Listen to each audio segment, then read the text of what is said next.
Wannan naira 200 ne. Shin kuna ganin za ta ci da mutum nawa? Ku zo mu je mu ga yadda ta kasance. Let's go! Already dama na riga na dafa lafiyayyen shinkafa da wake na. Wow! Nan take na fara kwashe ta. Wannan ita ce tukunya ta ƙarshe. Nan take na ɗauko kifi na ya fara yayyanka shi, na wanke shi, na sa masa citta da seasoning da kuma spices da sauransu, na haɗa na jujjuya gashi nan kamar yadda kuke gani. Nan take na ɗauko fulawa na fara soya kifi na gashi nan kamar yadda kuke gani. To fa suya ta yi nisa. Wow! To bayan na gama soya kifi na zo na fara zuba shinkafa ta. Kai ni fa ban taɓa yin shinkafa da wake lafiyayya kamar wannan ba. Na zuba mai cucumber salad, na zo muka hau zuba kifi da kwaikwai. Kai! Wayyo Allah na kai! Wannan ita ake kira abinci na musamman. Kifi ne da ya rage na babbawa ƴan yaran, sai muka fito gashi nan kamar yadda kuke gani, muka bawa ƴan bayan Allah, sai muka dinga bi muna zaƙulu wa'anda muka san cewa bukata suke yi. Duk wanda muka bawa da gaske bukata abincin yake gashi nan kamar yadda kuke gani, kuma duk wanda muka bawa sai kaga yayi mana addu'a. Wallahi wannan baiwa Allah sallah take amma sai da ta yi magana. Wallahi tace Allah isaka da alkhairi. To abin ne ya mata daɗi, ta kasa yin shiru.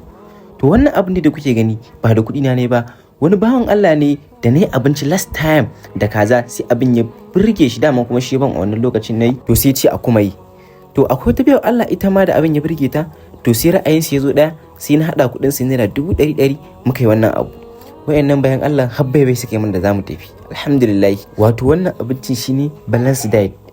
Yayi bala'in yin daɗi. Wato da mutum ya ga na nufo shi zaka ga ya bani attention ɗinsa, yana min murmushi. To kuma daman cewa muka yi za mu dinga zaƙulo wa'anda muka san cewa buƙatar suke yi da gaske. Wataƙila ma wani ya kai wata 2 ko wata 3 bai ci abinci mai kyau irin wannan ba. To irin su muka dinga zaƙulowa gashi nan kamar yadda kuke gani. Nan na gano wasu bayan Allah leburanci suka dawo. To kuma na san yadda yanayin leburanci yake, kuɗin da za a baka bai kai ya kawo ba. Gashi cin abinci ne leburori. To shi saka na zakulo su na basu gashi nan kamar yadda kuke gani. Nan kuma wasu yara ne su ma na ba wasu, sai na kirawo su ma aka ba su. Alhamdulillah.